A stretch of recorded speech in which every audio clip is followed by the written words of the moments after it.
আইপিএলের 10টি টিম অংশগ্রহণ করছে। শক্তির বিচারে কেউ কম নয়, তবে এর মধ্যেও টেবিল যে পয়েন্ট টেবিল থাকবে সেই টেবিল অনুযায়ী সর্বশেষ খেলা পর্যন্ত কোন টিম কোন অবস্থানে থাকবে বা সুপার ফোরে কারা উঠবে, যারা ফাইনাল খেলবে, সেটার একটা সম্ভাব্য তালিকা আমি তৈরি করেছি। সেটা 1 থেকে 10 পর্যন্ত র্যাঙ্কিং তৈরি করা হয়েছে। এটা অবশ্যই আপনার ব্যক্তিগত মতামত যেমন থাকতে পারে, সেটা আমারও ব্যক্তিগত মতামত। সো আমি যে তালিকাটা তৈরি করছি সেটা আমি আমার বিচার বিশ্লেষণ করে এবং কোন টিম ফেভারিট হতে পারে এই আইপিএলে সেই অনুযায়ী আমি আমার একটা র্যাঙ্কিং 1 থেকে 10 সাজিয়েছি। এটা যে হবে সেটা কোনো গ্যারেন্টি নেই, তবে এটা আমি আমার জায়গা থেকে সাজিয়েছি। আপনারা আপনাদের যদি কোনো এরকম র্যাঙ্কিং করার মতন থাকে অবশ্যই সেটা আপনারা জানাই দিবেন। তবে এটা আমি আমার ওপিনিয়ন দিচ্ছি, আপনারা আপনার সাথে মিলিয়ে দেখবেন। আমি শেষ থেকে শুরু করছি।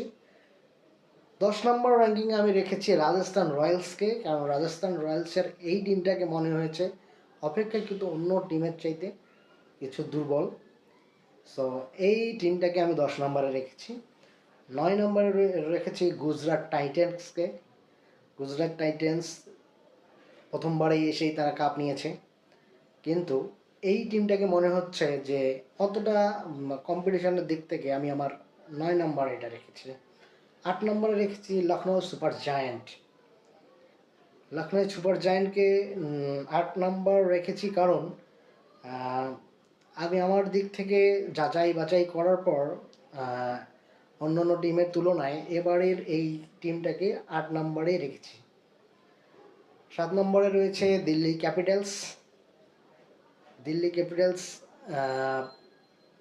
এর আগেও অনেক ভালো টিম সাজিয়েছিল, কিন্তু তারা অত ভালো রেজাল্ট করতে পারেনি। এবারের টিমটাও আমি আমার র্যাঙ্কিংয়ে 7 নম্বরে রেখেছি। এবং 6 নম্বরে রেখেছি পাঞ্জাব কিংসকে। পাঞ্জাব কিংস টিমটা মোটামুটি অস্ট্রেলিয়ান প্লেয়ার দিয়ে ভর্তি। সেখানে ম্যাক্সওয়েলের মতো স্টার রয়েছে, তারপর আরও বাকি যারা রয়েছে মোটামুটি অস্ট্রেলিয়ান যে প্লেয়ারদের মধ্যে অস্ট্রেলিয়ান সংখ্যাটাই বেশি। তো আমার দিক থেকে 6 নম্বরে রয়েছে, তবে 6 নম্বর থেকে তারা কিন্তু উপরে যেতেও পারে। আমি 5 নম্বরে রয়েছে আমার এবারের তালিকায় কলকাতা নাইট রাইডার্স। গতবারের চ্যাম্পিয়ন দলকে আমি এবার 5 নম্বরে রেখেছি। এটা আমি আমার ওপিনিয়ন, যেহেতু গতবারের চাইতে অনেক প্লেয়ার এখান থেকে চলে গেছে, আবার নতুন কিছু জয়েন হয়েছে, তবে আমি আমার র্যাঙ্কিংয়ে এটাকে 5 নম্বরে রেখেছি। এবং সুপার ফোরের 4 নম্বরে রয়েছে আমার 4 নম্বর যেটা, সেটাতে রেখেছি আমি মুম্বাই ইন্ডিয়ান্সকে।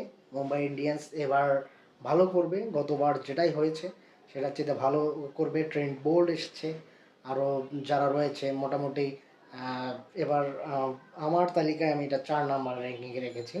3 নম্বর রয়েছে চেন্নাই সুপার কিংস। সেটা সবসময় আইপিএলের জন্য ফেভারিট টিম একটা থাকে চেন্নাই। এবার যেহেতু ধোনির সম্ভাব্য শেষ টুর্নামেন্ট হতে পারে, তারা ধোনিকে বিজয় করে তার হাতে কাপটা তুলে দিতেও পারে। 2 নম্বরে রয়েছে রয়্যাল চ্যালেঞ্জার বেঙ্গালুরু। বিরাট কোহলির 18তম এই আইপিএল চলছে এবং সে 18 নম্বর যাচ্ছে পরে খেলে, এবং বিরাট কোহলি এই টিমটাকে হতে পারে তারা এবার চ্যাম্পিয়ন, তারাও হতে পারে। আর 1 নম্বরে রয়েছে Sunriser Hyderabad. Super duper hit Sunriser Hyderabad. এই টিমটা যে পরিমাণ পাওয়ার হিটিং গতবার দেখিয়েছে, তারা রানার্স আপ হয়েছিল, এবার তাদেরকে আমি 1 নম্বরে রেখেছি।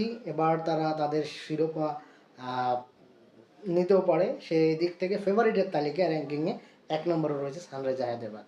আমার র্যাঙ্কিংটা যে আসলে সঠিক হবে সেটাও না, আমি আমার মতামত অনুযায়ী র্যাঙ্কিং করে সাজিয়েছি 10টি দলের। আপনারা আপনাদের যদি র্যাঙ্কিং থাকে সেটা অবশ্যই আপনারা কমেন্ট সেকশনে জানাবেন। ভালো থাকবেন। এবারের আইপিএল জমজমাট আইপিএল আমরা দেখব সেই আশাবাদ ব্যক্ত করছি। সকলে ভালো থাকবেন। যারা দেখতেছেন, ভালো লাগলে লাইক কমেন্টস এবং শেয়ার করবেন। সাবস্ক্রাইব করেননি তারা সাবস্ক্রাইব করবেন। আবার দেখা হবে অন্য কোনো ভিডিওতে। ভালো থাকবেন।